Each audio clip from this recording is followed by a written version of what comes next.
Hello everybody, welcome to tonight's stream. I'm very excited for this because first of all, it's my first group discussion. This is the first live episode of Fandom Friends that we've had, so yay. I'm honored to be hosting this discussion and making sure that my friends have a platform to stand on when speaking about the topics that we're touching on tonight. I do want to say a content warning for tonight's discussion in this panel is we're talking boundaries and safety tonight. So please be mindful that possibly triggering topics and language may be used and touched on. So for example, traits and behaviors of narcissists, gaslighting, sexual harassment, etc. So please be mindful of that. Protect yourself and your peace first and foremost. That is above all else. We're going to get the ball rolling, right? So I'm going to go ahead and switch it over to show our lovely panelists. One moment.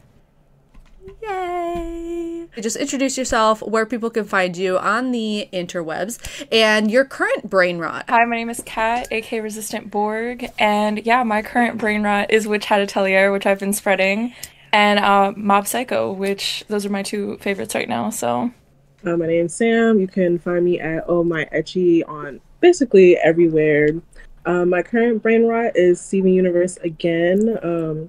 I got into a little controversy because I am a rose quartz defender till I die, so that's just me. Also Naruto.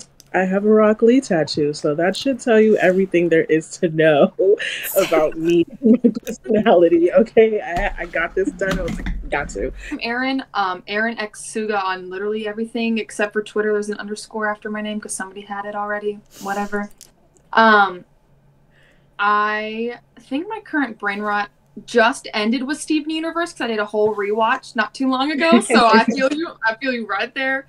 But of course Pedro Pascal literally is still he's stuck. It's stuck right here, right forefront. Pedro is stuck literally on my forehead. Hi everybody, my name is Taylor. You can find me on all social media at Working Wonders with a Z at the end. And right now my current brain rot is probably Stranger Things, specifically Eddie Munson, and I'm watching the first season of Hunter x Hunter, and it's slowly taking over my life. It's so good. Yes. Yes. Hey guys, I'm Katie. You can find me at The Going Katie on everything.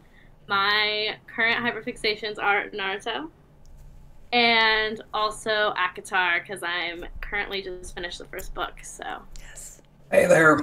My name's Mackenzie. You can find me pretty much everywhere at Mac Loves Manga. Primarily post on Twitter and YouTube. My current fixation it's kind of a twofer. It's Demon Slayer because it's back again. Mm-hmm. And the other one is a series called Sacrificial Princess and the King of Beasts, which is this amazing kind of Beauty and the Beast type shoujo series that's really good. I'm a translator and historian and former English teacher in Japan, and nowadays I mainly just make content on YouTube where I talk about anime in a historical sense. When I'm not doing that, I'm a trans rights activist because I am a trans woman, and luckily I live in a place where that's not entirely frowned upon right now, so that's about it for me. Good. I'm happy to hear that. Thank you again, all of you, for being here with me tonight. As you guys may know, we are talking about boundaries and safety in fandom. And fandom is an expansive word. I think we can all agree on that. It's in real life and online. In real life can range anything from just being with friends, IRL, and going to conventions especially, and then online in comment sections. It's in your content. I think most of us, if not all of us up here, are creators, but we're also consumers obviously too. So it's not just about coming from a creator perspective, but it's also from just generally being in fandom. There's a lot of aspects that go into it, and we're going to try and cover quite a few tonight. There's a lot of times, places, opportunities to be vulnerable, which is good. Like, you want to be vulnerable with your friends and stuff, but it's also scary and can be taken advantage of. And I think that's kind of what we're going to be talking about. What are we looking out for? What is it that we want to look out for? What are the signs of behavior that we want to avoid? So I know I've been in fandom since I was pretty young, and as a person of color navigating fandom, it's been a lot different than I would say like non-people of color. So I know that there are particular signs to look out for. So I will say a lot of times as a person of color, it has been alienating to come into spaces. So people will use like your race, your gender, your sexuality against you. And that's just not something that I personally stand for. I know like everyone here doesn't stand for that. So I know like as younger kids or younger people start consuming, they feel like they have to force themselves to fit in. I feel as if you don't have to do that, and you need to know that like people will like you for you. You don't have to sacrifice your comfortability, your anything just to fit in with a group of people. I know like with a lot of like content creation, it's a bit cliquey, and you feel like you have to like throw your morals all out the window just to get somewhere or get into certain spaces or create friendships. And I will say you don't have to do that. If you know morally you feel like this is not something I agree with, you don't have to throw that out the window, and there's going to be people who respect you. It's very hard to like pinpoint specific signs because it's very broad depending on like what platform you use, what you're doing, and things of that nature. So I know that like group chats, people will try to make you do things you don't want to do. You don't have to do it. It's a very broad thing to say. I know personally in my past dealing with like group chats and things, like I was always the assertive one, the one that like pushed like my boundaries and things. So I had people in the group being like, Sam, can you do this for me? And you're not people's personal attack dogs. If you don't want to do it, you don't have to do it. If these people do not want to speak for themselves, you 100% don't have to speak for them. That's just something they'll have to do on their own, because there's only so much you can do for these people. Because if you can't stand behind your boundaries, then other people won't be able to enforce them for you. The main thing is that one, you have to look at yourself and be like, am I completely comfortable with what's going on, what these people are saying to me, what these people want me to do, how these people treat me? You have to be honest. Like, you can't laugh it off. Like, if people are saying it's a joke and you don't think it's a joke, you don't have to think it's a joke. So I know a lot of times people will disguise like anything under a joke. If you don't like the joke, you don't like the joke. That's just bottom line. A lot of people use that to be nasty. And I feel if you don't like the joke, you don't like the joke. And if you want to leave the group chat, you can leave the group chat. I don't think you should be afraid to be alone, be afraid for people to spread rumors about you, because most of the time, especially online, these people realistically don't know you. They don't know you like in depth. So you'll always be able to form new bonds and new connections, but you just have to be 100% real with yourself. Like, am I truly comfortable with what's going on? And then after that, that's where you can figure out where you go. Because I know like with me, I'm still on the younger side. I might be 22, but I'm still young. There's like a lot of people varying ages, and if you feel like, if you're 22, say somebody 30 is trying to flirt with you, if you feel like you're not comfortable with that, you have every right to be uncomfortable with that. You know, a lot of them will be like, oh, we're all adults here, you know, stuff like that. So it's like very broad, but there are things like, you know, if you're uncomfortable as a 22-year-old having a 30-year-old man in the fandom flirt with you, you can be uncomfortable with that. If you're someone who doesn't like NSFW and someone's like, well, I'm just going to keep blasting this NSFW here, it's okay to feel that. So I think the number one thing I'm trying to say is like, it's okay, and you're completely valid to be uncomfortable with you're uncomfortable with. People will try to shame you for that, and that's just not okay. If you're uncomfortable with it, they just have to go deal with it themselves. It's a personal issue. So a lot of the times, that's another thing I want to say, like, them being uncomfortable with you're uncomfortable with is personal. They just have to get over it. They just have to deal with it. At the end of the day, that's just what it is. So I want people who are now coming into spaces younger, because anime is getting more popular. It's getting more accessible to people. You know, the internet is expanding. Safety is just like not everybody's priority. But I will say, take your mental health into accountability. Like, into full account. Take your personal health into account, because you are the most important person. You have one body, you get one mind, you don't get another one. So you shouldn't stress yourself out because somebody you met on the internet wants to act a plumfool. Okay? Yeah, I think it's really important to people are being overly kind to you and it doesn't feel genuine, to really trust that gut instinct, because I think a lot of the time people can use being kind friendly as a way to kind of get in and get to a point where you then feel bad saying no or pulling away.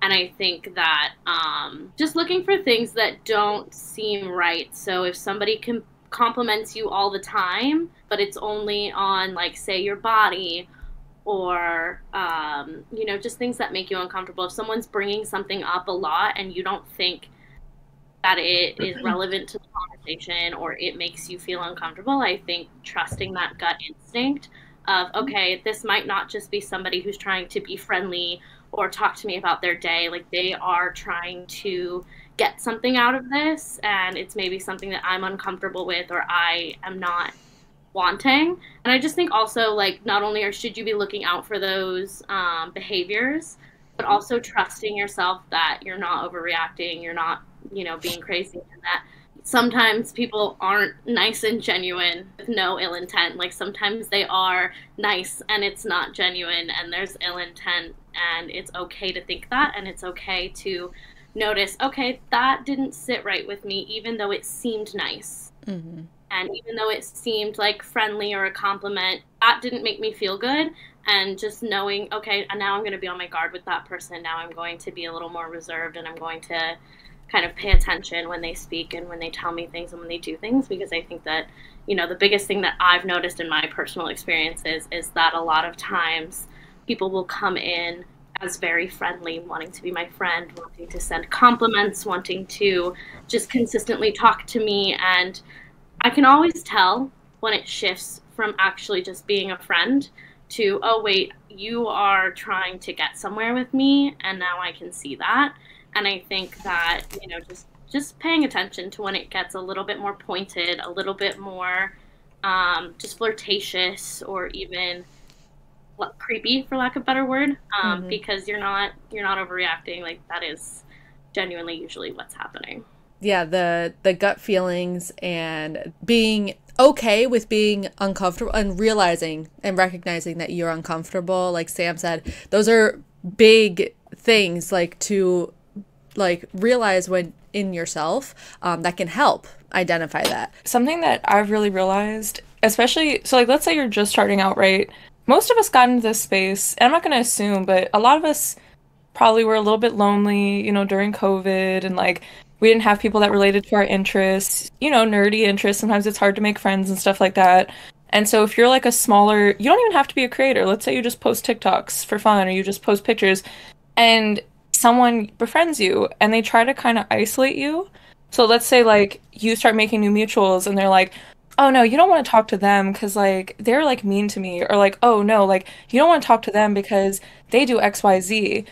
Yes, there are people in this community that aren't the best people and may have that behavior, but I'd be really weary of someone who is trying to isolate you, because sometimes that can mean that they're trying to stop you from talking to people that are aware of their behavior and have clocked them. They're like, oh, look, this person's not familiar with anyone.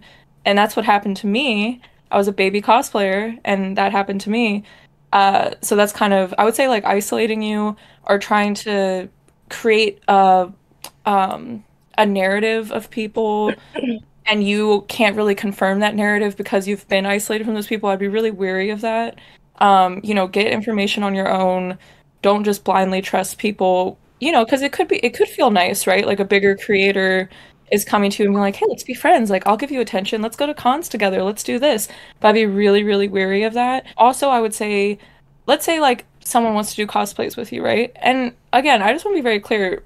Predatory behavior doesn't just come from mask people or AMAB people. It can come from AFAB people. It can come from everybody. So if someone is consistently pressuring you into doing, like, revealing cosplays or couples cosplays, and you've consistently said, like, hey, I'm not comfortable with this, I don't want to do this, and they keep pressing you, or really just anything you're not comfortable with, that's another thing. Again, I think the whole theme is trust your gut, and also don't feel like a bad person to go to someone and say, like, hey, is this weird? Or, hey, have you had this experience with someone? Because I feel like when we don't communicate as a community, then everyone's just kind of like, no, maybe I'm just a terrible person because I think this person's weird.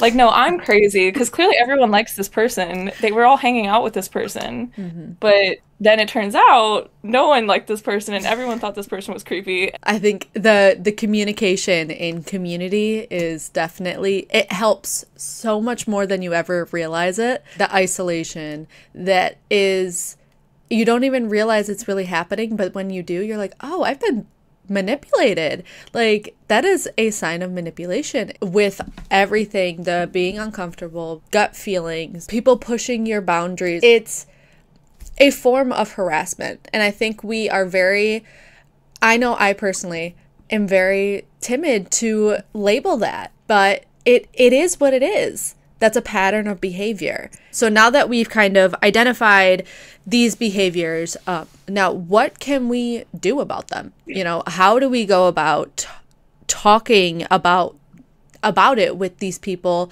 and or removing ourselves from these relationships or these situations in a safe manner? I think that it's important to speak out to your friends the moment that you feel something off. Trust your gut. It's just like everyone else has been saying, trust your gut. Making sure that you have community in this fandom space is really important, because it's tough when you're going through like harassment, manipulation, and you think that it's all in your head. I might be the only person. And then it's really important if you talk to your friends, or even just someone that you might not know, or just talk to someone to give yourself some validation, and hopefully they can give you some tips or support if you don't feel comfortable confronting that person or those people who might have made you feel uncomfortable. When you see something like this happen, it can be kind of a double-edged sword, because, you know, you don't, for lack of a better term, you don't expect something like this to happen. When you run into somebody who is toxic, especially if they are a content creator or they have some sort of audience, you kind of expect them to have your best interests in mind, especially if you're on the smaller side. But it can be very easy to oftentimes overlook some of those kind of behaviors, and you get kind of stuck in this little bubble of thinking, oh, well, this is fine, you know, don't worry, they've got my best interests. So one thing that I've found from myself personally is, you know, you have to kind of find a third party, in a sense. You need to find somebody else who's not within that immediate bubble, and you need to try to kind of be able to look at it from a more objective standpoint, because a lot of times you don't realize you're being gaslit until you're being gaslit. That's just, you don't realize it's happening until it's happening. And so if somebody, you know, you have another friend or someone else you can talk to, or some sort of community, and you can talk to them, and someone's like, oh, well, they said this, and they're like, that's a little odd. Well, maybe take that into consideration, because that person that may have a very large audience may not actually have your best interest in heart. So you got to be sure to be careful and just try to surround yourself with people that you feel like you can trust, because, you know, this the internet is a vast place, and it's full of a lot of great things, but it's also full of a lot of bad things as well.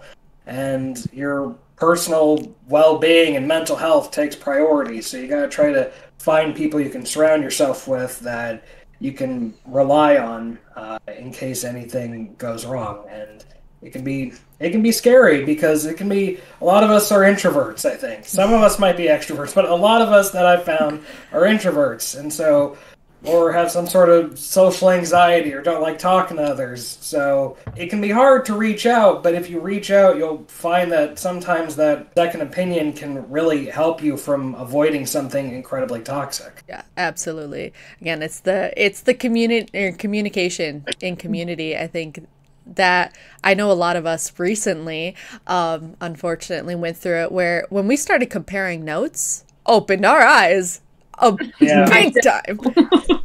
I'd also say, like, don't be afraid to block people.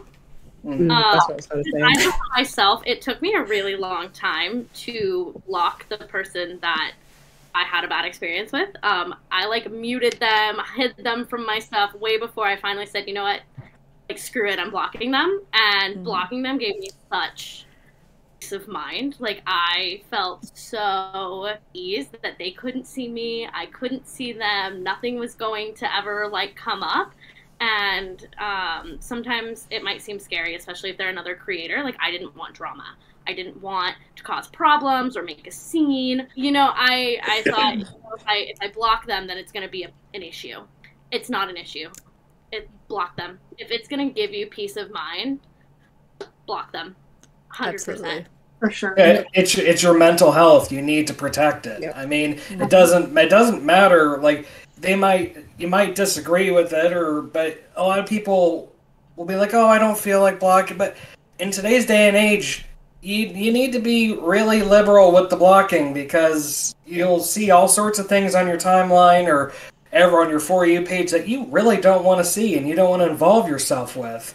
And you need to be able to put your foot down and say, no, I don't need this kind of negativity, this toxicity, this anger, this hatred. I don't need to get riled up first as soon as I wake up in the morning. Like, you don't need to do that. You need that mental health break sometimes, that peace of mind. So, yeah, it might rile some feathers, but you need to do it. You have to keep your peace no matter what. At the end of the day, that's most important. And if you come out and you say something and then you have people being apologists, don't be afraid to block them too, because they're not people you can be safe with. I just went on a block spree because I'm kind of like, wow, you know, I thought different of you. You know, you're always going to think different of people. But once you block them, it's okay, because it's kind of like, you know, whatever. But if you do speak out and people are like, you know, questioning you and belittling you and things like that, those are just not people you should associate with. And you should never feel bad or feel upset that you were vulnerable with these people. It's not your fault that they didn't want to believe. It's their fault that they're just a bonehead and they decided, let me hop up on Twitter or let me hop up on Instagram and defend somebody that I don't even know. Even like age doesn't matter. If someone sexually harasses you at 19, them being 19 doesn't matter. They still did it. So you shouldn't accept like people doing that. So if you feel like, oh, this person is agreeing with this, like, even if you're in a group, say you're in a group of people, because I know, like I said before, this anime stuff is getting kind of clicky, and I'm just like, I don't know why watching TV and watching stuff is getting real clicky. Don't be afraid to take a step back from the group, even if you feel like, if you're trying to advance, like, career-wise, if you feel like it's going to diminish your career, there's going to be other people, other companies, other group that actually are going to value. A lot of people are afraid to step away because they're like, oh, what's going to happen to my content? What's going to happen to my sponsors? What's going to happen to these things? You have to kind of like think about, like, you know, like, what's more important, this random sponsor that you're not getting paid for, or the fact that you want to protect yourself. So there's going to be pros and cons to everything. Being caught up in a group, being caught up in a clique, being caught up in the internet is just the first way you're going to get your feelings hurt, the first way you're going to get taken advantage of, and you have to be able to take that step and be like, look, I'm going to take a step back. You know, people get upset, but it's not even just one person, it has to be the collective. If one person in the group is showing they're behind, you got to just assume, okay, everybody in the group is showing they're behind, because birds of a feather flock together, okay? If you're a fellow neurodivergent person, you know, whether it's autism, ADHD, or anything, I know that for me, like, I'll always think, oh no, I just misunderstood what's happening. And then people like that will sometimes feed into that and be like, yeah, you just misunderstood. Like, clearly I was joking. Clearly I was not doing what you just accused me of doing. Like, it's your autism, it's your, you know, whatever. And also, like, with blocking or something, that whole social norm can feel really overwhelming. But what I would say for my fellow neurodivergents, it's okay. Go to a friend and just show them the screen. Because when I started showing people conversations with Albert and I, and would be like, yeah, no, like, but this was me, right? I read too much into it. And people were like, no, what are you talking about? No. So, yeah, for my neurodivergent friends, you're not reading too much into it. Go to your friends, show them the screenshots, show them these conversations, and it's okay to block people. It is socially acceptable, and you don't need some, like, social norm or excuse to do it. And I just wanted to say that because I know for me, like, blocking can seem really overwhelming because I'm like, this is like a social taboo. Like, I can't block people. Like, that's not what we do. And I'm like, no, you can do it. Block them. You're not friends just because you're mutuals. Well, it's like, if I can't read the tone, I'm just going to block. I'm just going to be honest. Like, sometimes you have to take that leap. Like, if you don't understand tone, if you don't want to ask and, like, you know, clarify, you are A-okay. Because I know some people are like, oh, I can't read tone. you don't even need an excuse. If you can't read the tone, if somebody says something, you can't read that tone and you want to block, just block it. Because a lot of people are like, oh, you took my tone the wrong way. Sorry, boo. Yeah, behind the block button now. It's above me now. And, you know, you got to take that risk. So I know for, like, all neurodivergent people, it's a bit different. I know that my block is crazy. Like, I just don't talk to people if I feel like they talk to me another way. And also the tone policing. Let's get into the tone policing. It doesn't matter how you come out about your story. If you cut somebody out, if you call them a bleep, it doesn't matter. It's the message behind it. A lot of people will use tone policing as a way to be like, oh, your point's not valid, or you're ungrateful, or you have an attitude. Like, oh, you're so ungrateful, I introduce you to my friends, and da-da-da. The tone policing is another thing, and I know like a lot of neurodivergent people like me, I'm very flat and very monotone. So if I'm like, you know, you did this, people are going to be like, oh, well, your tone, you're so nasty about it. Doesn't matter. You were nasty to me, so like, why does it matter? So a lot of people will tone police. Do not let them tone police you. Just be like, okay, because at the end of the day, it's whatever. So those are other signs as well. If people start fixating on less about the story and more of your delivery and your tone, and not about like what you provided. You can provide a whole screenshot, and if they're just like, oh, well, I didn't like the way you said that, that's like a red flag. So somebody doesn't have to directly defend someone. Like, they could just still be hanging out with them or still be supporting them. And if that makes you uncomfortable, like, don't be afraid to, if you don't want to fully block that person, like, mute them, hide their stuff, unfollow them. I unfollowed several people or muted several people's stuff because when I spoke out, a lot of people didn't believe me, and they kept hanging out, supporting, working with, spending time with this person. And so I said, you know, I don't want to see that, and I know that I care about these people. I know that they're my friends, but I don't, like, that's not helping me. That's not good for me. So I fully, like, there's a lot of people I didn't block because I didn't want to block. I didn't think that I needed to fully block them, but, you know, I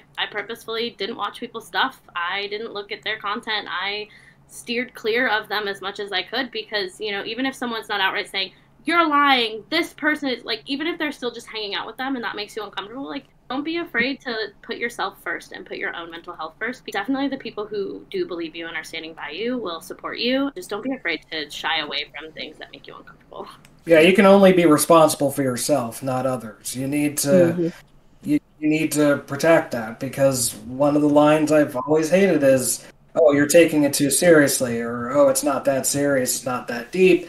Well, oftentimes, you know, when you are neurodivergent or you have some, you know, it's hard to tell. So, you know, like, tone policing is really dangerous, and, you know, it can often shut people up a lot of times, and it's it's an awful feeling because then you don't feel like you can share anything. So I'll start with the story because you were with me at this time at ASEN last year, which is next month. It was crazy. There was a group of us, and I'm not going to name any other names because I don't want anyone to be talked about if they don't want to be. So we were sitting in a circle, eating food, relaxing, chilling out, and one of my friends looks at me and someone else and just is like pointing to this man and goes, that man is taking a picture of me.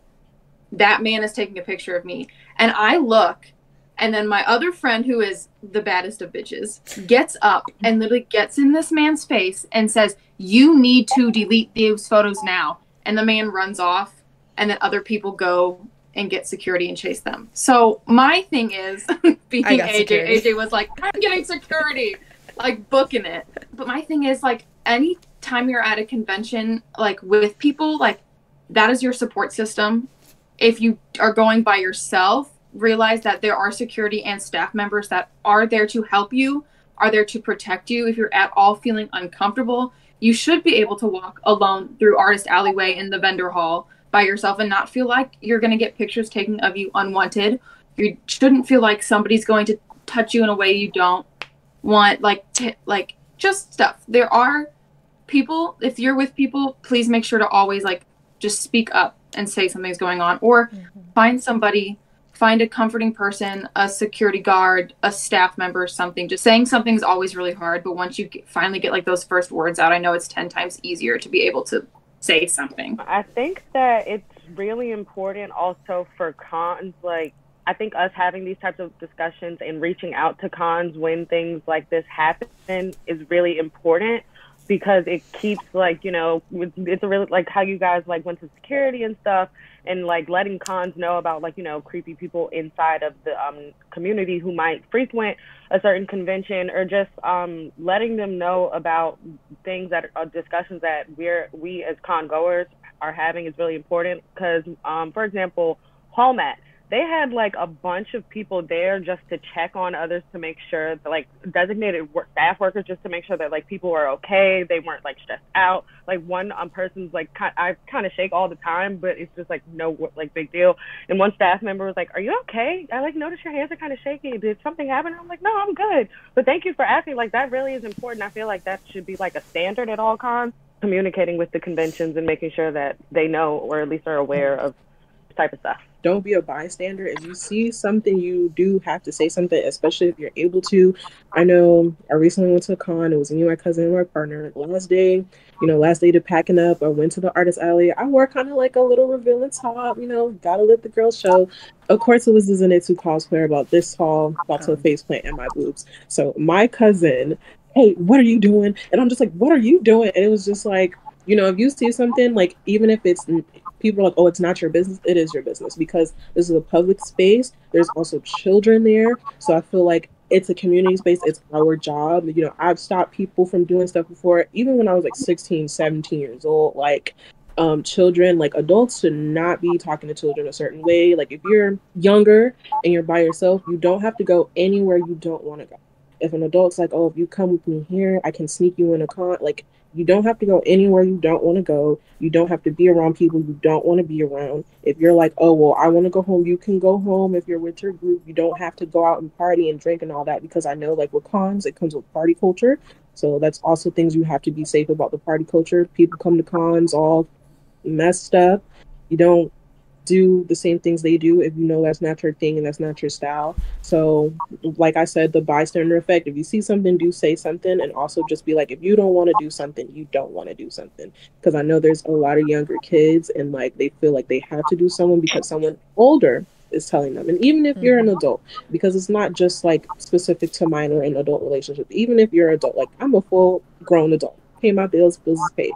If I don't want to go somewhere with someone, I don't have to. So I know, like, a lot of times you feel that pressure because it's just like people feel like it's not your business. It is your business now. So if you see somebody trying to grope up on somebody, you have to turn around like, "Hey, what are you doing?" Online and in real life, if it's a big deal to you, it's a big deal. It's not that deep, but sometimes it really is that deep. If it's making you uncomfortable, you will have every right to speak up about it. If it's like in a con and online, if it's on your content, if it's on someone else's content, if it's just in a group chat, whatever, you are well within your rights to say something. And if you don't feel comfortable saying that to that person, then talking about it with your friends or the person who like kind of put the thing together, whether it be a group chat or even a convention, talking to the staff there or just mentioning it can go a long way, because if it's happening to you, it might be happening to someone else. You can have each other's backs without even, directly talking to someone else that, could have been a victim or anything like that. We've removed ourselves or talked to the person that's exhibiting these behaviors. How do we establish our boundaries and make sure that they are being respected? I think it is really hard, especially for me at least, that I'm not good at setting my boundaries. I'm not good at speaking up for myself, but I've learned to get better about it. And I think that's something you have to do within time, because I know it's hard for some people to be able to speak up. But I think once you get to that point of being able to speak up, maybe even having a support system again, like a friend, like sitting with you or whatever, telling you it's okay to say something. And just by like stating your boundaries, clear cut words, being like, "These are my boundaries. If we cross them again, like, then I'm going to have to say this friendship's over," or whatever your relationship is with this person. Like, tell them it's like, you get one more chance and then we're done. Or even if you say, "Hey, you crossed my boundary. I don't think that's okay. I think I am going to distance myself from you." Just by clear cut communication. And if they have any pushback against you, you know that person's not right for that time of your life or right for your life at all. Like, it's just not worth the time, the energy, and your peace for that. I would definitely say something you'll see with a lot of people who are like consistent abusers, harassers, etc., is a victim complex. So let's say you go to them and you're like, hey, this made me uncomfortable. Can you not do that again? And they'll be like, well, I'm a good person. Like, you're not going to tell me I'm not a good person. You're not going to tell me that, I didn't have bad intentions with you. Like, what are you talking about? And it's meant to make you feel guilty because then you're like, well, dang, like, okay, maybe I did read too much into this. So I would say, like, listen to that voice inside your head. If you were, again, consistent theme, if you were uncomfortable, you were uncomfortable. That's a valid thing. No one has the right to make you feel uncomfortable. Like, for instance, for me, and this isn't even about harassment per se, but just an example of a boundary. I don't like when people comment on what I'm eating or how I'm eating because, I'm a little autistic baby and it'll make me not want to eat. And I'm very clear with my friends. I'm just like, hey, like, here's a boundary. Like, if we're going out to eat, like, please don't comment on my food. And, you don't even have to necessarily be like, if you're not a confrontational person, you don't have to be confrontational. Like, let's say someone is like, hey, like, you're eating weird. I would just be like, hey, sorry, like, can you not do that? That makes me really uncomfortable. And then if they keep going, then you can get a little bit more. Because I think there's this idea that you have to be this, like, really confrontational person and that can cause people anxiety. But if the person actually cares about you and is your friend, it's an easy conversation. If the person has ill intentions with you, then that's when you're going to get that pushback and the victim complex and the other things. So I would just say, like, know that a boundary conversation does not have to be confrontational. And most of the time, if it is, that person doesn't have good intentions with you. For me, repetition really helps. So I think I'm a very anxious person. I'm an overthinker.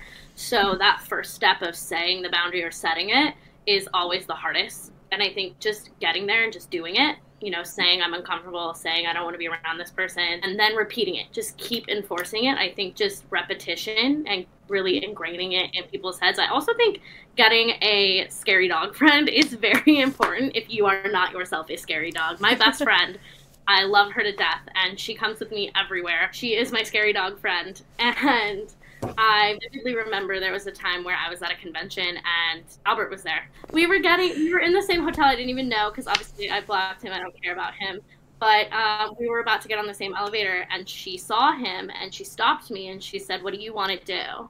Because I will go over there and I will tell him that he needs to fucking leave and let you get on the elevator and have your time and get there first, and he needs to vacate this bit. Like, I will make him leave."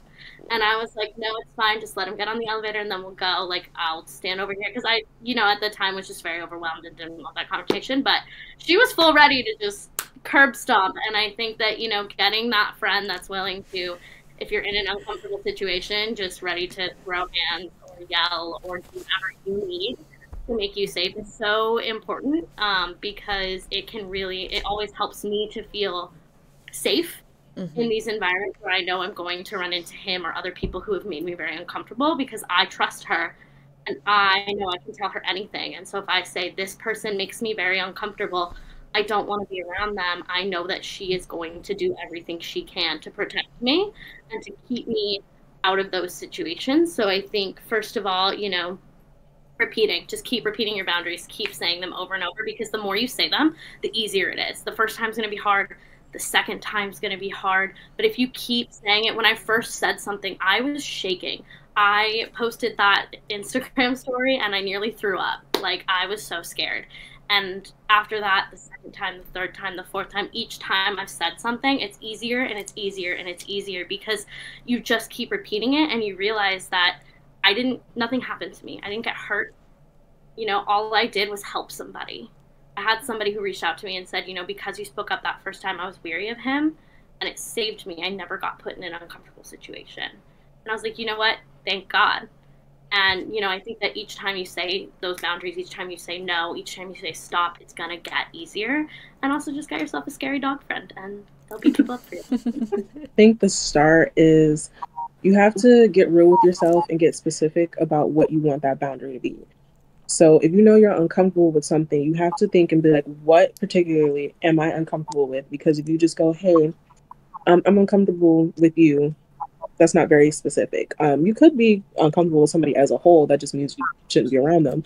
But sometimes you need to be very specific about what you are uncomfortable about, and also give like alternatives or what you want to change. Like, I'm uncomfortable with how you speak to me. I want this to change effective immediately. I know for me, like, I'm very particular about who I keep around me. Because I'm just, like I said, I'm a person of color in the space, so I've had people talking to me all kinds of way, and I'll usually be like, I do not like you talking to me that way. I'm not a child, I'm not this, that, and it needs to stop. And I feel like also another thing is just not doubling down and making that boundary conditional. So I know some people will be like, well, for some people, you let them talk to you this way, and you won't when you let them talk to you that way.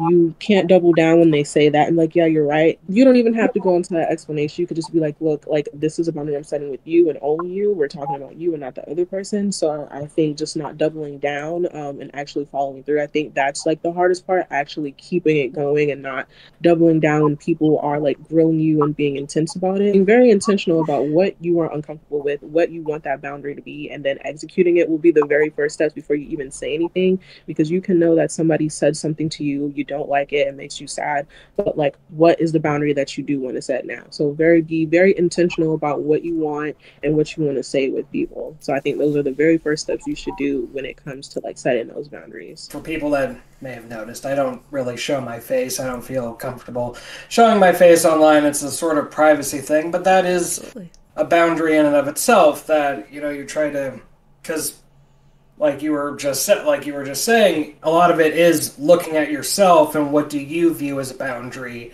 and trying to figure out what matters to you when you're looking at a boundary, and like what kind of peace of mind do you want to give yourself. So if you don't really feel comfortable sharing yourself personally, or you don't really feel comfortable sharing a lot of your private life, you kind of, online you get to pick and choose. There's the joke of people either show their greatest moments or their worst moments online. So you try to find a way to figure out what do you find the most important to share when you're trying to look for things. And a lot of it is, I deal with a lot of transphobia on a daily basis. Just, it's something that happens quite a lot, especially nowadays, which is kind of how things are and have been recently. And a lot of it is just figuring out, for lack of a better term, figuring out your own safety. Because a lot of people nowadays just don't really make it very safe. So you try to look out, you got to look out for the little microaggressions, the little things, the things that you might not really think about, or the things that may not really click to you at first, but the more you look at it and the more you think about it, it may not seem like much now, but they're like 3 months removed away from, well, I only like real women, and, like they start going down the super right-wing path and it starts getting really nasty. So you gotta look out for things like that. And so you gotta try to find your own safety in that sense. Like, I don't really have my DMs open very often because people will be really nasty in them. I don't, if somebody leaves a random comment, if they're like, hey, thanks, I like this, and it's like, yeah, cool, thank you. But, if people start probing for personal information, shut that stuff down real quick, because they don't really need, you don't know them, and, the problem is, there are a lot of parasocial relationships online. I've dealt with that personally, and it's not fun. So you got to be able to kind of recognize the little micro things that happen, because if you don't, then it can be really hard. So establishing what you want out of your internet experience, establishing what you feel comfortable with, what you feel like dealing with, and then from there, being able to recognize the things that you like or don't like and shut that down before it gets toxic,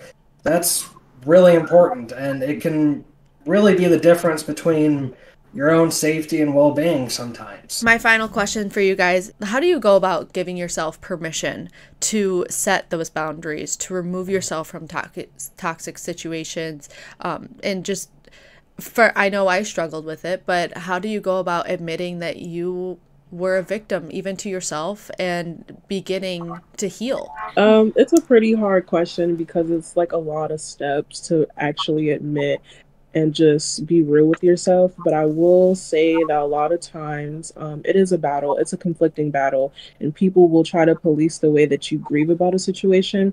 It's completely fine to grieve a friendship that you had with someone. It's completely fine to miss the friendship that you once had. That doesn't make you less of a victim. It doesn't mean that it didn't happen to you. And it's okay, like, if you, I want to use relapse for a lack of better words. If you just go back and be their friend because you miss them or whatever, it's okay. Because it's all a process. Because sometimes you might miss the good things about it, but it's all a process. People get very nitpicky about how people grieve and how people grow and how people just like accept the fact that, hey, like, this happened to me. You know, some people, they don't want to be the victim of their own story, and that's completely okay. If you want to call yourself a survivor, that's completely okay. But I think the main thing is just not letting people police how you go about things. So like tone policing, people being like, oh, you could have did it this way, you didn't have to do it like this, you could have spoke to me. You know, it's that kind of thing. So I think just taking time to yourself, you don't even have to think about the situation in totality. I think just indulging in your hobbies, just doing some self-care and taking your mind off of it a little bit first before you dive like fully into it can be something that helps, because it is a lot. Emotionally, it's a lot. Your brain, it's a lot. It's just a lot. And then slowly but surely you could probably like do some healing, because healing's hard. Healing's hard. Accepting it is hard, because not everybody wants to accept that they've been a victim, because, you know, sometimes you feel like, oh man, I'm so stupid, I let this happen to myself. Like, oh, I'm so dumb. Like, why didn't I see the signs? So it's okay to go through that process, but I think you just have to remind yourself, like, you're not stupid, that you didn't see the signs. We're human beings. The brain is very peculiar.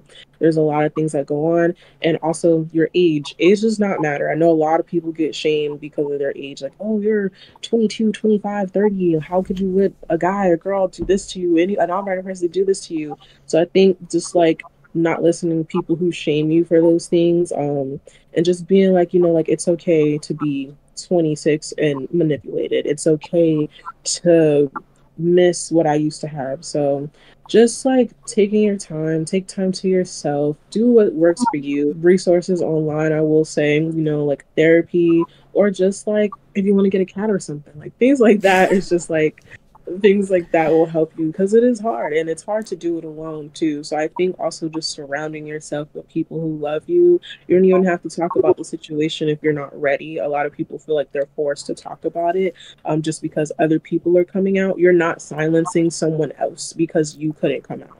So don't ever feel like, oh, you're aiding into it, because you're not.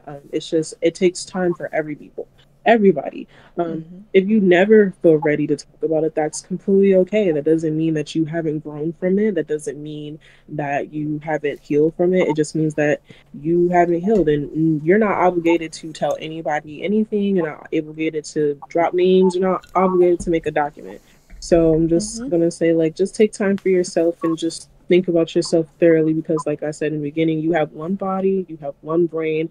This is really the only one you're going to get for a lifetime. So it's just take care of yourself and just take care of just your mental. I just think it's really important to give yourself compassion when you feel ready to speak out, or if you do feel ready to speak out. It's really hard, you know, like y'all were saying, to like, you know, admit that something, like, to yourself. It's really hard to address the fact that something happened, or like you might not want to call yourself a victim and whatnot. But if you do feel ready to speak out, at least in situations that I've been in, like, just remember why you want to speak out, and remember like your purpose in doing that. And I think that can make it a little bit easier for you.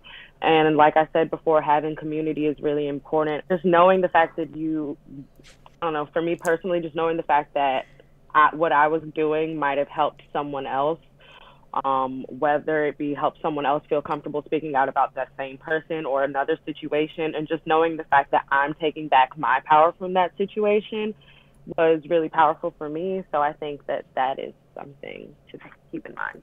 Yeah, I will say, like, I'm the scary dog friend by far. Like, I'm definitely the scary dog friend. Yeah.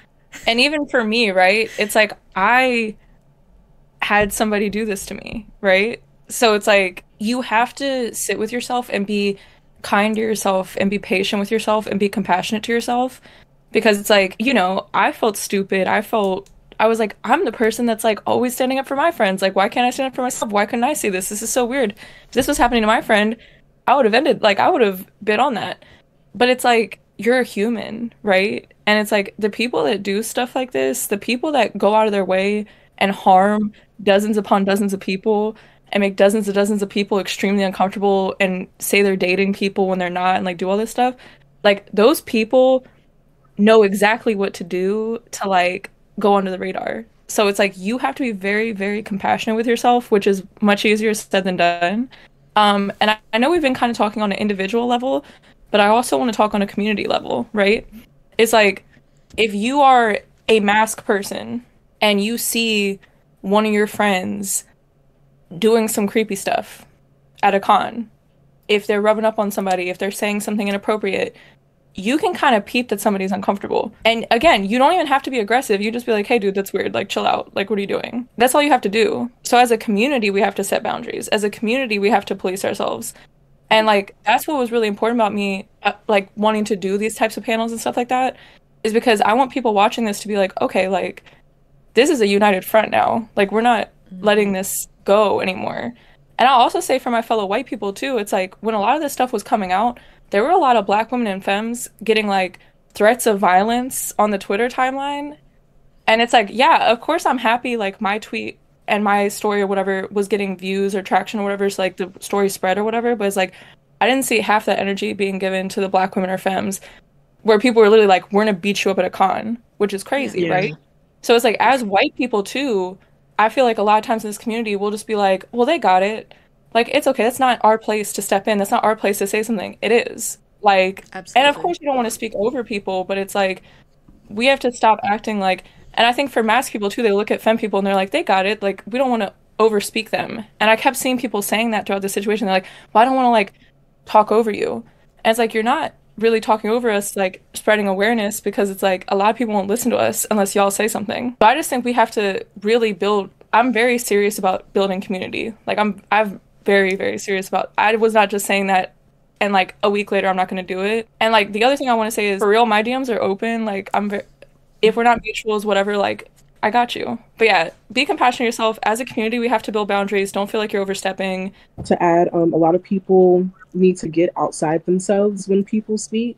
Realize that everything isn't about them in that moment. So like if somebody says, hey, somebody did something to me, and you're like, well, I met this person and they were nice, that kind of doesn't matter at that point in time, because it's like, okay, so what, they were nice to you, they're being mean to other people. So I think we need to not be so selfish and only think of ourselves sometimes, because a lot of people are very selfish and only think of themselves, when yes, it's important to think of yourself and think of like your own mental, but when it comes to building community and building friendships and keeping connections, you got to kind of think outside yourself for 1 second and kind of just lend a hand. And also with like white people and like other people of color, I want like my black people, femmes, mask, whatever, to not feel like you're tarnishing or tearing down your community members because you speak up, because that's just feeding into another narrative that makes us be quiet, that makes us feel like we cannot talk. So don't ever feel like just because we are the same skin tone, we have to defend each other. Like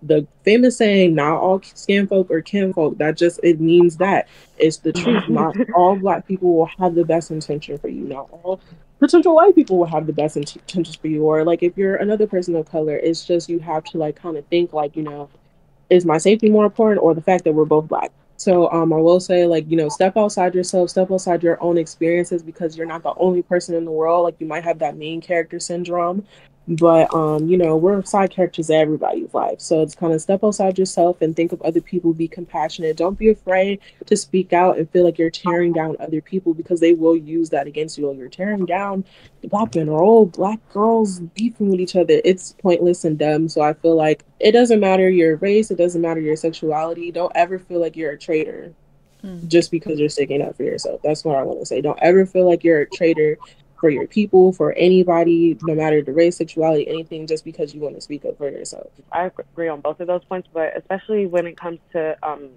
listening to people when they speak out, whether, like, you know, if they're a victim or survivor, however people want to classify themselves, not invalidating those feelings is extremely important. Like you said, you got to like remove yourself from the situation. Oh, this person was nice to me, I never had a bad interaction with them. That's not going to be the case for everyone. And number one, those are oftentimes manipulation tactics to keep people in, like, to get, that's what abusers do to make sure that they can continue those cycles. And it's like you're unfortunately feeding into that toxicity. And also it takes a lot, so much, for people to come forward with these vulnerable moments with what happened to them, and you invalidating that can further add to the trauma that they already went through. So I just completely agree with that, and just wanted to reiterate that. Something that I noticed was a trend within our recent activity in the past couple of weeks was a lot of us being very self-conscious about speaking up and thinking that people were going to, like, concern. I know I even personally did it even today before this stream. I was like, are people going to think that I'm doing this because I want my name attached to it or something like that? And I know that that's not it. I know that I spoke up because I want to prevent this from happening again. I want to protect my community. I want to make sure that people are aware so that they can protect themselves. It was never about, I know none of us were about like, oh, well, I mean, low-key we kind of were, but we were like, it's not a cancel train. It's not about like getting somebody's like, you know, reap what you sow and stuff, but it was more so of being aware. Like, people need to be aware of the type of person, this pattern of behavior that was happening. And it's something that we have to continue to make sure that this it is an actually a safe community. It's not just a one-time thing. It's, if it happens, if we notice this behavior in someone else, we all come forward again and we speak out and we protect each other, you know. And, you know, if someone's threatening somebody at a con or something, we report that person to the con. Make sure that we protect that person, that somebody is there with the person who was threatened. We have people at that con to make sure that they're checking in with them and making sure we're keeping tabs on each other, because really, I really like the communication and community thing. I really like that. Do any of you guys want to have anything that you want to add on before we answer some questions? A lot of it's a big picture kind of situation. It's easy to just kind of look at it from an individual side, but you can do a lot with one voice, and you should be able to do a lot with your one voice. But when it's a collective whole and everybody working together for a common goal, we can accomplish a lot. We've already seen that. We can accomplish a lot. It's a much bigger picture that all of us together, I mean, I didn't even realize my own situation when it happened until I started talking with y'all. And once I did, I realized, oh man, because I just came in with the, you know, I want to come in and help everybody, and I want to make sure that, you know, we can all keep each other safe. And when you look at it, it's like, oh man, I never even really thought about any of this. But I found that with this community, this is one of the few times I've really genuinely felt safe. And I'm very thankful for this community that we've kind of created, and I feel like together we can do a lot, and we can accomplish a lot, and hopefully prevent this kind of thing from ever happening again. Or at least if it does, stopping it before it gets anywhere. Mm-hmm. I just want to say, like, we love you. We might not know you all personally, but we love everybody in any fandom, because this nerdy community, we've always been very, very small and secluded, and it's expanding, but we do love you. And even if if other people don't believe you, the main thing is you have to believe yourself. That's the main thing. Like, you have to believe yourself, because there's going to be moments where nobody defends you and you have to defend yourself. I've been in those moments where I've had to make a 100-page document to defend my honor on my own. And it's grueling and it's hard and it sucks and you cry and you want to throw up. But I knew that I had it, and I knew that I believed what I went through. I believed it. So I feel like your willpower and believing it, like, you went through it. You're the only person who knows. Who is anybody to tell you what you went through? Who is anybody to tell you what happened? So I just want to say, be kind to yourself. Don't stress too much about it. Even if you're not ready, you're just not ready. Because I know there's always an emphasis on like, oh, you have to. I just want to say, because I know we've been talking a lot about saying something and everything. If you're not ready, you don't have to say anything. If you're never ready, that's okay. Yeah. It's completely okay. You're not silencing anybody else. You're not aiding to them. That's not how that works. You don't aid people just because you didn't want to say your own story. Just be supportive of other people. You might not want to say your story, but be supportive. Be compassionate. Try to build a community. Have to be a bit safer as our own selves, because like nobody's going to look out for us 24/7, especially online. So I will say, us as all people who online make content, we have to be just a tad bit safer for ourselves, because again, my whole motto, we got one body, one brain. We have to be a little bit more safer. We have to read a little bit, because I know a lot of us online, we don't read. So read usernames, because they sneak stuff in. Be aware of like dog whistles that happen. Try to educate yourself. I feel like another thing is just education in general. Education will go a long way for us to accomplish what we want to accomplish, because we're unaware of everything. We don't know everything. But education, being compassionate, being nice, trying to build community, those are just core values I feel like anybody should have.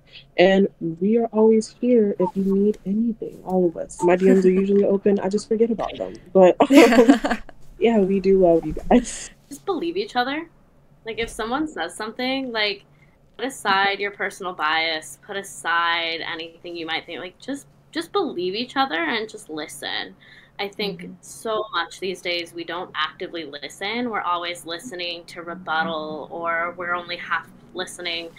Listen to people and believe them. And also, I think the first thing that you really have to do when you're in a situation is just take time for yourself. Like, listen to yourself and really get in tune with what you need. I think it's hard to admit, yep, this happened to me. Yes, I was a victim, or yes, this thing happened to me. And I think that that's the real big first step is, coming to terms with something yourself, and take that time to internalize it. Take that time to really understand what happened to you. And then you can really know what you need personally for your own healing, your own journey. So really just stay true to yourself, listen to your own self. You know best what you need. If you need to say something, if you feel like you need to warn others, if you want to protect them, if you feel like you want to just leave a situation and let it die, you're going to know best what you need, because nobody else knows you like you know you. Be true to yourself, listen to yourself, and if someone says something to you about someone, just believe them, because you never know who people are. You're never going to get 100% of someone else, no matter how close you are to them. They could be your best friend in the whole wide world, and you're never going to know 100% of them. And so we do have a couple of questions. Snow and Heath couple says, I use AO3 and art platforms. Any advice for those? Okay, so I'm a fanfic writer. I've been writing fanfic since I was like 15 years old. AO3 is very hard to navigate. So I will say, you have to be very particular about what you want to read, because there is a tag called I think it's dead doves or something like that. Dead dove. I'm not really, I don't get down like that. So I didn't know what that was until somebody told me, because I don't get down like that. So you have to really filter out what you do and don't want to read, because a lot, like AO3 is a platform where like all of that is just there. It's not like Wattpad, it's not like an Instagram, it's not like a Twitter where you can like report it and it gets taken down. You have to be very, very particular about what you're reading, and you have to be aware that any website that you use, there's potential that somebody will come after you, will want to talk to you, will say anything. Just be mindful of that. Also, if you don't want to write something, you don't have to write something. I know I've had people spam my email because I just haven't wrote anything in a year. They will spam your email. Just don't go through the email. But I will say, like, be very specific about what you want to read, because there is a lot of triggering topics that will be put in these fan fictions and they will be unmarked. And it's okay if you saw that and it triggered you. You're not like overreacting just because it's like writing. A lot of people are like, oh, it's just a book. Like, how can you get triggered? But AO3, I will say, is one of those sites that just like is kind of like a pothole. You fall in and you really can't get out. There are a lot of good. There's a lot of good that comes from the app. I love reading fan fiction, but there is a lot of like bad that you have to be worried about. Just like any website, you have to be worried about anything bad that's going to happen. You know, keep using AO3, be safe, be responsible with how you're using it, be respectful how you comment towards people, because these are people who are not getting paid to write, who are not making money for writing. We're doing this because we enjoy it and we like it and want to connect with fandom. So be very aware of how you speak to people. You know, don't hop online and make multiple reviews like, oh, this chapter was trash, because that happened to my friend 2 years ago. Every week she released a chapter. This person on TikTok would do a review and write a long comment bashing, and I don't think that's productive. Remember, we are just regular people. We're not making money. We're not New York's best-selling authors out here. So you have to be like, especially like even with fan art and things like that, these are people who have day jobs who decided to take time out of their day to give you content. So another thing I want to say, entitlement. You're not entitled to anybody's art, anybody's craft. So if you're a writer and you want to write whatever, even if it's bad, write it. Now, if it's a little questionable, kind of think about why you want to write that and why you want to put that out to the world, first and foremost. But I can't stop you.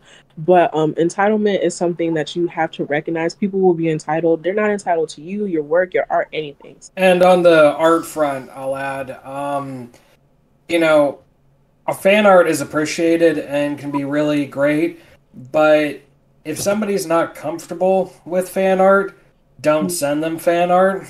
And especially don't go around sending not safe for work fan art of people like without their consent. Art's great and I love art. My entire platform is, and all of my images, what I use here on Discord is the first fan art I ever got, and something I really love. But be very careful with fan art, making sure to set your boundaries there as well, because I know some people who have had that, boundary violated, and just, be very careful with that. If somebody wants it, great, but also, try to read the room in that situation and just be careful, and especially don't send not safe for work stuff to somebody if they're not somebody who wants that kind of thing. Just in general, it should be common knowledge, but it's not somehow. Somebody obviously very black. If you're not a black person, I'm just going to say anybody who's not black, be very, very, try to educate yourself before you draw people. I've been drawn as a caricature on multiple occasions. That's not nice to see, and I cry every single time. Like, it's nice that you thought of me and wanted to draw me, but I have big lips. That's just not a secret. But over exaggerating my lips, over exaggerating anything, drawing any person of color close to a caricature, we have to be mindful. I feel like if you're an artist and you want to draw, if you're a white artist or just a person of color, like say I'm black and I want to draw someone Asian, I have to be very, very, very intentional about how I draw another Asian creator, because it can come off as stereotypical. It becomes a caricature so quick. So I think as like artists, like, just because it's your art style doesn't mean you are exempt from critique. This is a real person you're drawing. These people have real feelings. So I think as an artist who wants to draw people, or even if you're doing commission work for people, I don't want to hear, oh, well, dark skin isn't my art style. I like this, that, and that. That just makes you seem like an asshole. Sorry for the question, but it's kind of, you have to take the time to actually be a decent person and research, because art is beautiful, art is nice, and I know art is hard. It is not easy. Mm-hmm. But if some people can draw a black person without making them a caricature, I'm pretty sure you can do a little Google search and look up what a caricature looks like and compare and contrast. So I will say, be mindful of how you draw people of color when you're not a person of color, and how that can affect people. Because I know like some artists, like, has anybody encountered like people that you assume are like a person of color and then you find out this is a white artist? That happens a lot. So kind of be mindful of how you're presenting yourself online with your art and through your art, and how you're just going about your art, because it does impact people. You can separate art from the artist sometimes, but it does have an impact. So if somebody sees a caricature of them and they call it out, like, Also would say, like, don't draw someone or something like not safe for work, like NSFW, unless they ask you for it. Like I had a mutual who someone drew her NSFW art of her, and she didn't commission it. She didn't ask us for it. Like they just did it and gave it to her, and she was so uncomfortable. Like if they didn't ask, like don't do it. Good rule of thumb is when in doubt, and especially when it comes to NSFW or 18 plus anything, ask for consent. Consent is key. Yes. Absolutely. Consent's absolutely important because people will easily violate that. Yes. And also everybody has different shades. You know, you gotta be very careful. You gotta be mindful of that. Not everybody is one shade of white, one shade of black, one shade of bright. Like there are different shades. Just look around. You know, do your homework. Look around. Look at different color palettes, and just be careful with that, because otherwise, like you were saying, you want to avoid caricatures. You want to avoid something like that. The best way to do that is just, if you're an artist, educate yourself and just look and see. Yeah, there's so many different shades that people come in. You just gotta be take that extra 5 minutes to Google. I know Googling is very hard for some people, but just take that extra 5 minutes to go onto Google. Well, actually, not a question, but I read this one and I want to make sure that we highlight it. And Great Northern Bean said, you can take a block back and apologize later if it really comes down to it, but you can't unignore your own boundaries. And I think that was a really well said, something that we touched on a lot is you can't take back ignoring your own boundaries. You can regret it, but yes. You can't take it back, but you can take a block back. You can change your mind about somebody, and that's well within your right. That is totally okay to do, okay? And then Miles did ask, so as a straight cis man in this community, what can we do to help support our women and non-binary friends? I'd like to prevent more situations like Albert and supporting victims in the future. If women and femme-presenting people, if anyone, even, masked people are saying this person harassed me, this person is making me uncomfortable, this person made me and other people uncomfortable, first of all, listen to them and believe them. Don't just support the homies. And say something. I think that the biggest thing that we kept saying together was, how come no men are speaking about this? How come no men? And it's not just sharing these people's videos, because at the end of the day, like, yes, please share our videos. Please support us, but you have to know that people like this, these narcissistic, misogynistic, gross people, they're not going to listen to us. They don't care about us. If they cared about us, they wouldn't be doing this to us. So say something, because they're going to listen to you. They're going to hear you.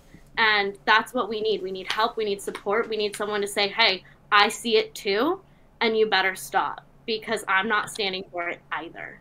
Mm-hmm. And I think that that's a big thing that a lot of the men in my personal community, I didn't see enough of. I saw maybe 2.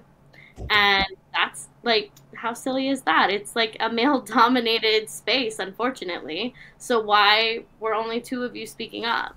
I fully agree with that. I also think that it's important to look within, honestly. It honestly starts within yourself and within, like, talk to your bros about this stuff. You guys need to foster these conversations outside of being around femme presenting people, and like hold each other accountable.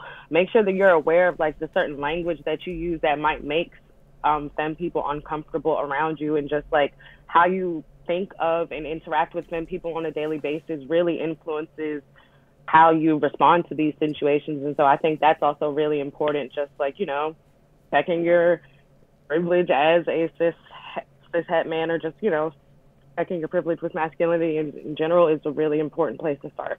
I think also they need to think about like them as well, because they always will think, oh, that will never be me, but it could be you.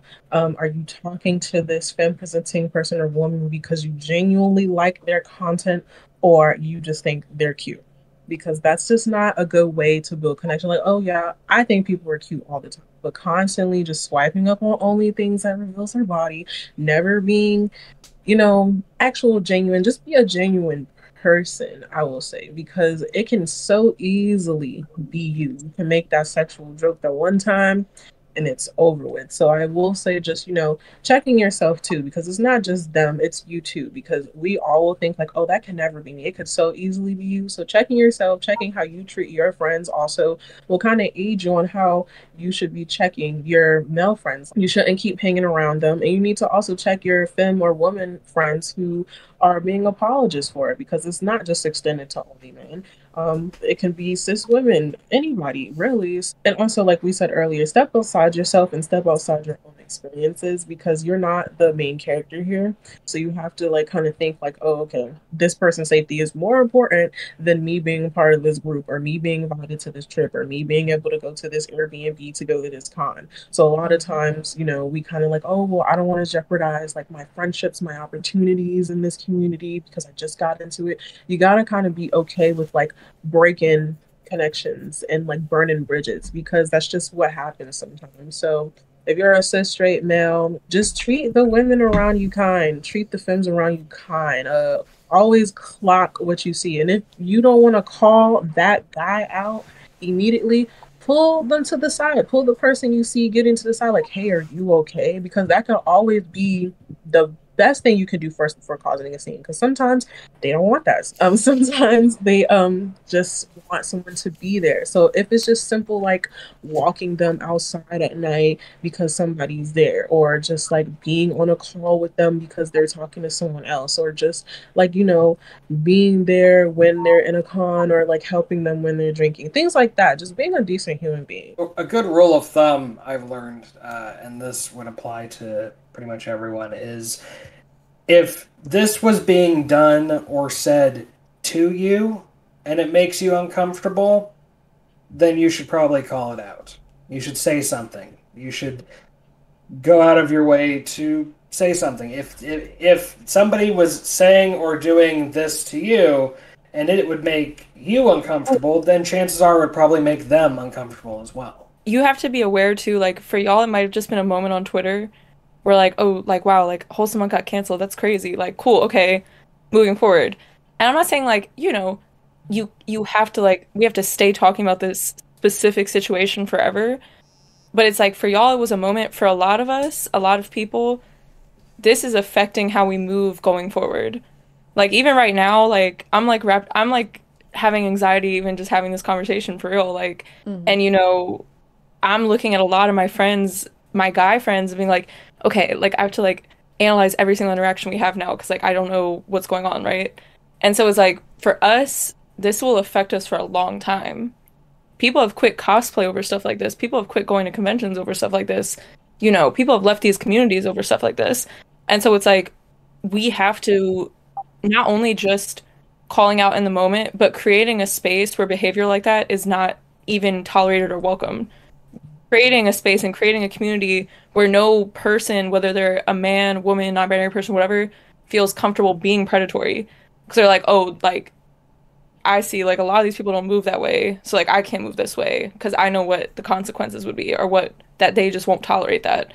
So I think just moving forward is just knowing, like, it's not a moment, and there are, sadly, a lot more people like Albert in this community, and worse than Albert in this community than we even know, to be honest. Just have an open heart and open mind. Don't tolerate it on any level, and just move as the type of person that does not tolerate that, if that makes sense, in every interaction, and also just treat people genuinely. Like, I can always tell when someone actually wants to be a friend, maybe they'll be like, oh, I see you like Dragon Ball Z, like, Piccolo, right? Like, cool, okay. And I'm like, yeah, Piccolo, yeah, But I can also tell when someone's just like, oh, like that Tengen cosplay, like, I'll be your husband, like, what's up? Like, how are you approaching people? Is it genuine? Or is it with an intention? Being genuine is so important. Like, if you're going into talking to someone because you are attracted to them, or because you like them, or you think that maybe you could want to ask them out, don't. Because we feel it, we see it, and it makes us uncomfortable. And I think that, like, unless you have a real, genuine desire to just get to know the person and to want to talk about mutual connections or things you have in common, don't hit someone up. Like, if your only intention is because you're attracted to them, leave them alone. Like, we don't exist in this space to be objects and to be desired. Like, we're just trying to live life and be ourselves and enjoy something that makes us happy. And when all we're getting is people coming and trying to connect with us. Because, like, I think Kat mentioned it, like, I started this because I had no friends. I had literally 0 friends. And I was like, I just want to talk to people about the things that I like, so I'm just going to go on the internet and scream into the void about things that I like, and hopefully I'll make friends. And I have, and that's great. But all of the people who've only reached out to me because they're attracted to me and they want to get something from me and they see me as an object, like, I see that and I feel that. And it makes it hard sometimes to continue going on trying to make real friends because I'm so jaded now. And I think that every person who talks to me is just trying to get something from me. And, like, that's not fair. And I think that if your only intention with talking to someone is because you're attracted to them or want something out of them, just leave them the fuck alone. Don't use that as an excuse to be like, well, I can't flirt with anybody because, like, oh, they're gonna think that I'm being, like, preying on them. Don't. Because if you were scared that someone's gonna call you out on your behavior was probably shitty in the first place. So, like, if you're scared that you're gonna get called out, maybe look at your actions and your intentions and what you were planning on doing. Let's start there. And I think also something that I wanted to add, your homies are probably going through it too. Like, it's not exclusively to femme presenting or anyone, non-binary, AFAB, anybody.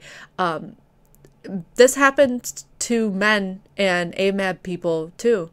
They get gaslit, they get manipulated, they get harassed, and calling them out, like checking on victims, listening to victims, and then calling out the perpetrators and the enablers is what you can do to make a community safe. So online, in real life, at conventions, in a comment section, anywhere you go, carry that same energy.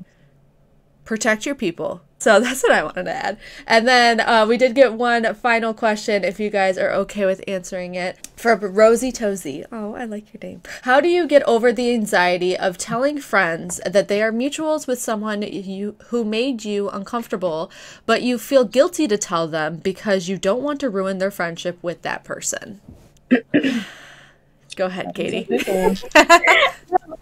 No, because this was like a big thing for me, because when I first said something about Albert, like, everyone was friends with him. I became friends with him because all my friends were friends with him. And so I was really terrified. Like, I was scared shitless. And I think the thing for me is, like, I never get over that anxiety.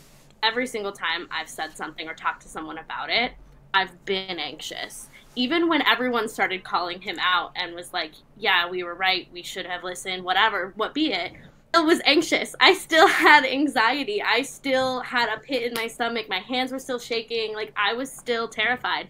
I think it's not about getting over the anxiety or getting over being scared. You're always going to feel that. I think it's, it's like one of my favorite phrases is bravery isn't the absence of fear. It's having fear and doing it anyways. And I think that just, I know it's one of my favorite phrases, but you're going to be afraid. You're going to be scared because important things are scary. One of my closest friends told me one time that if you don't have a pit in your stomach, it's not important enough. If you're not scared, it's not important enough. And so you're never not going to be scared. You're never not going to have anxiety. I think it's important to know that you just got to do it. And hopefully, pray to God, these people will listen and they'll believe you. And if they don't, not worth your time. They're not worth your energy, and just, like, let them go. But it's okay to be scared. It's okay to be anxious. Like, that doesn't mean what you're doing is wrong.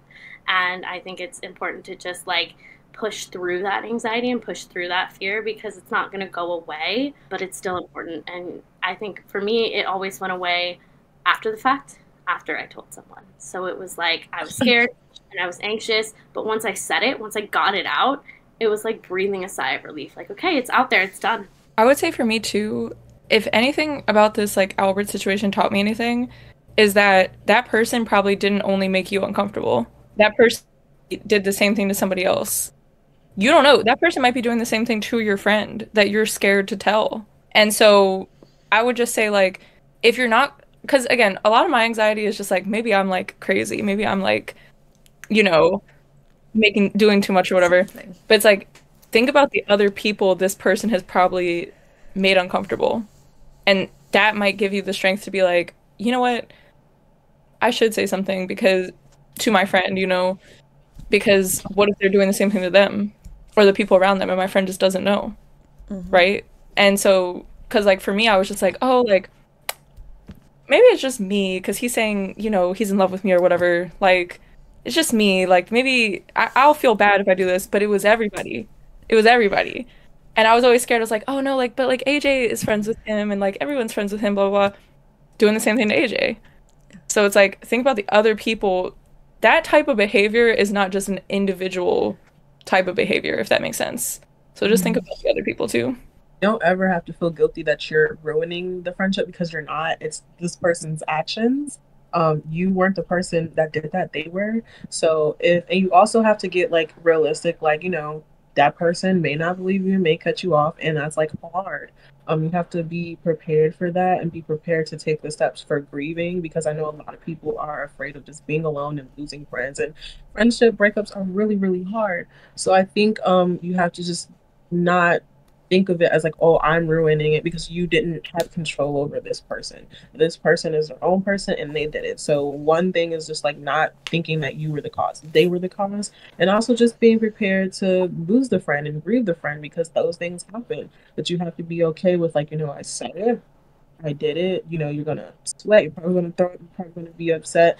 But it's like at the end of the day, you aren't the cause, and it's not your fault. I know a lot of us blame ourselves for things that are out of our control. We have to think like, was this in our control? Was this in our control? That this person was a bad person. It's not in your control. So once you realize that, you'll be able to just be like, you know what, and just go about your day and move on and heal and grow. So I don't want anybody to ever feel like it's their fault because they spoke out and then you feel like you ruined the friendship. That's just not the case. They shouldn't have been doing what they were doing, and maybe the friendship would have still been there. To borrow another quote there, Sophie Scholl, and this is one I live by pretty frequently, is stand up for what you believe in, even if it means you're standing alone. Because there will be times where you feel like you're kind of alone. And the thing is, fear and anxiety never goes away. It's a base emotion that we have. That's where fight or flight comes from. It's fear. Fear is something we are born with, and it's never really going to go away. But sometimes, even if it's hard, you need to stand up for what you believe in, stand up for what you see, because it may be hard, but if it could help somebody else, then ultimately it's the greater good. Yeah, be prepared. It is hard to speak out about stuff like this because, you have to be prepared for people not to believe you, to possibly speak up against you, and, grieving and losing friends within the process. But it's okay if you do lose those friends, like what everyone else is saying, but it's also, you have to know that if you do lose friends or like people who claim to be a friend or a loved one in that process, those people did not have your best interest at heart to begin with. Those are not people who truly loved you or supported you if they weren't there for you when you trusted them with something extremely vulnerable like this to you. And take solace in the fact that, that hurts. Realizing that people who you thought were there for you or who truly might have been a friend, it hurts, but it's okay because now you have space in your life for good people. And hopefully in moments like this, you can find community in people who you might not have known before. Something that I've definitely taken away is speaking up, like even if it's in a DM to somebody about like their mutual, it can protect them too in the end, even if they might have a story to share, which will be really unfortunate. Or you can prevent them from ever having a story to share. It opens that line of communication, and they also will know that you are someone that they can go to if they're ever in a situation where they need to speak to somebody about that type of situation. So it's hard, but it's worth it. And my DMs are also open. I'm not the greatest at answering them, but they are always open. I think we definitely are here for you. I do want to say that I appreciate you, all of you, for being so open with us tonight, all 6 of you, and sharing your perspectives and your insights on this these are very hard topics to approach, but these are the conversations that we have to have. It's a very important conversation for us to be having, not just as creators, you know, but as members of our community in fandom, as fans, as peers, as people, you know. This is a big part of our lives, and it's opened a lot of really fun and really exciting doors and relationships, but we also have to take care of ourselves and take care of each other. And I know that we're all striving to make our space safer, and these conversations are how we achieve that. Helping each other identify these behaviors and learning how to protect ourselves and others, and knowing how to set and respect those boundaries and make sure that they are being respected in turn, and then healing from our past experiences and vowing to do our best to not let it repeat for ourselves or for others is what we're here to do. I know that is something that is very important for all of us. And so I really appreciate you guys for being here, and all of you guys for tuning in. It's tough and it's awkward, but it's worth it in the end. Thank you for sharing your time with us, and I hope you all have a good morning, evening, afternoon, noon, or night, wherever you are in the world. I hope you have a good one. Thank you. Good night. Thanks.